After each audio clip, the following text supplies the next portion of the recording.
ठगी का परिणाम। एक बार की बात है, किसी जंगल में एक बंदर रहता था। उस जंगल में और भी बहुत सारे जानवर रहते थे। उन्हीं जानवरों में एक गीदड़ भी था, जो उसी जंगल का निवासी था। एक दिन बंदर और गीदड़ की दोस्ती हो गई। बातों ही बातों में वे एक दूसरे के गहरे मित्र बन गए थे। दोनों साथ साथ घूमते फिरते थे और एक दूसरे के सामने अपने अपने आप को होशियार समझते थे। उनमें हमेशा यही बहस होती थी। बंदर कहता था, मैं चपल हूं। उसके जवाब में गीदड़ कहता, कुछ भी कह भाई, मगर तू मुझसे ज्यादा होशियार नहीं हो सकता। जब कभी इन दोनों की मुलाकात होती तो वह आपस में इसी प्रकार की डींगे मारते थे। बंदर तो कभी खामोश भी हो जाता था, मगर गीदड़ को अपनी होशियारी पर बड़ा घमंड था। एक दिन की बात है, एक हाथी उधर से गुजर रहा था। वह काफी मोटा हाथी था। उस समय बंदर एक पेड़ पर बैठा हुआ था। जिस पेड़ पर बंदर बैठा था, हाथी भी उसी पेड़ के नीचे से गुजरा। बंदर उस हाथी को घूर घूर कर देख रहा था। जिस समय वह हाथी पेड़ के नीचे आया, वह बंदर हुप हुप करते हुए कूद कर उसकी पीठ पर जा बैठा। हाथी चिढ़कर बंदर को अपनी सूंड से पटकने की कोशिश करने लगा, लेकिन बंदर उसकी पकड़ में नहीं आया। वह उसकी पकड़ से बहुत दूर था। हाथी पूरी ताकत से चिंघाड़ा तो बंदर डर गया।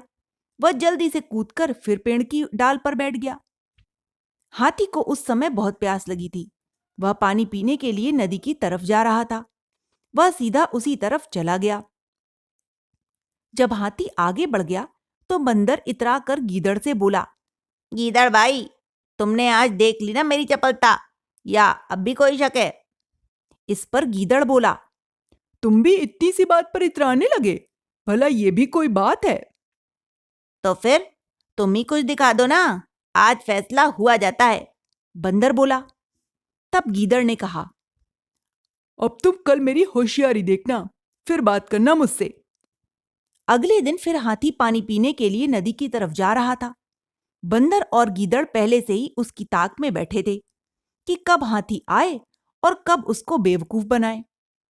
तभी उनकी नजर दूर आते हुए हाथी पर पड़ी। बंदर हाथी को देखते ही बोला, लो भाई गीदड़, हाथी आ रहा है। जरा पास तो आ जाने दो, फिर देखना तुम मेरी होशियारी। गीदड़ घमंड के साथ बोला, वैसे तुम आज करने क्या वाले हो? जरा मुझे भी तो पता चलना चाहिए। बंदर ने पूछा। इस बात का फैसला तो तभी होगा जब हाथी पास आएगा। हाथी काफी नजदीक आ चुका था। तभी गीदड़ ने पेड़ से नीचे छलांग लगाई और लंगड़ा बन गया। वह लंगड़ाता लंगड़ाता हाथी के सामने से गुजरने लगा। उसे लंगड़ाता हुआ देखकर हाथी ने पूछा, अरे गीदड़ भैया, तुम्हें क्या हुआ है?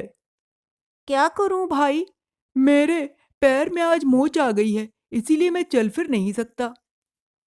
ये तुम्हारे पैर में अचानक मोच कैसे आ गई? हाथी ने हमदर्दी से पूछा।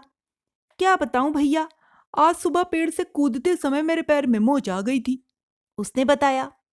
लेकिन तुम जा कहाँ रहे हो भैया, तुमने ये तो बताया नहीं। हाथी ने फिर पूछा। मुझे बड़ी जोर की प्यास लगी थी, मैं नदी पर पानी पीने जा रहा हूँ, उसने बताया। अरे तो तुम में इतनी सी बात के लिए परेशान होने की क्या जरूरत है? तुम मेरी पीठ पर बैठ जाओ, मैं तुम्हें वहां पहुंचा दूंगा। हाथी ने सहानुभूति जताते हुए कहा। नहीं भाई, भला मैं तुम्हारी पीठ पर कैसे बैठ सकता हूँ, रहने दो, मैं चला जाऊंगा। अरे तुम कैसी बात करते हो, मैं भी तो नदी पानी पीने जा रहा हूँ। ठीक है भैया, अगर तुम इतनी जिद कर रहे हो तो मैं तुम्हारी पीठ पर बैठ जाता हूँ, गीदड़ बोला। फिर गीदड़ तुरंत उछलकर हाथी की पीठ पर बैठ गया। बंदर ऊपर से सब कुछ देख रहा था। गीदड़ उसको देखकर इतराने लगा और अपनी होशियारी पर गर्व करने लगा। नदी पर जाकर हाथी ने गीदड़ को अपनी पीठ से नीचे उतारा। फिर दोनों ने नदी पर पानी पिया। पानी पीने के बाद गीदड़ ने हाथी से कहा, धन्यवाद। धन्यवाद कैसा भाई, ये तो मेरा फर्ज था। इतना कहकर हाथी अपने रास्ते चल दिया। गीदड़ अपने निवास की ओर लौट चला। वहां जाकर वह बंदर से मिला और कहने लगा, देख ली मेरी होशियारी? बंदर ने कहा, इसे होशियारी नहीं बल्कि ठगी कहते हैं। मगर याद रखना, किसी को बार बार ठगा नहीं जा सकता, वह सिर्फ एक बार ही ठगा जा सकता है। यह बात सुनकर गीदड़ बुरी तरह चिढ़ गया और झल्लाकर बंदर से बोला, अगर तुम्हें मेरी होशियारी पर शक है तो फिर देखना मैं कल हाथी को कैसे मूर्ख बनाऊंगा। कुछ दिन पश्चात एक बार फिर हाथी नदी पर पानी पीने के लिए जा रहा था। उसने रास्ते में गीदड़ को देखा। गीदड़ फिर डगमगाता हुआ चल रहा था। ऐसा लग रहा था कि जैसे वह कई दिनों से बीमार है। हाथी गीदड़ का यह नाटक समझ गया था। उसने गीदड़ को सबक सिखाने का फैसला किया। वह पहले की तरह गीदड़ को पीठ पर बिठाकर नदी तक पहुंचा। इस बार हाथी नदी में काफी आगे तक पहुंच गया। यह देखकर गीदड़ बहुत घबरा गया, क्योंकि उसे तैरना नहीं आता था। आगे जाकर हाथी ने नदी में डुबकी लगाई। गीदड़ हाथी की पीठ से सरक कर नदी में जा गिरा और तेज बहाव के साथ बह गया। हाथी ने उसकी मदद नहीं की।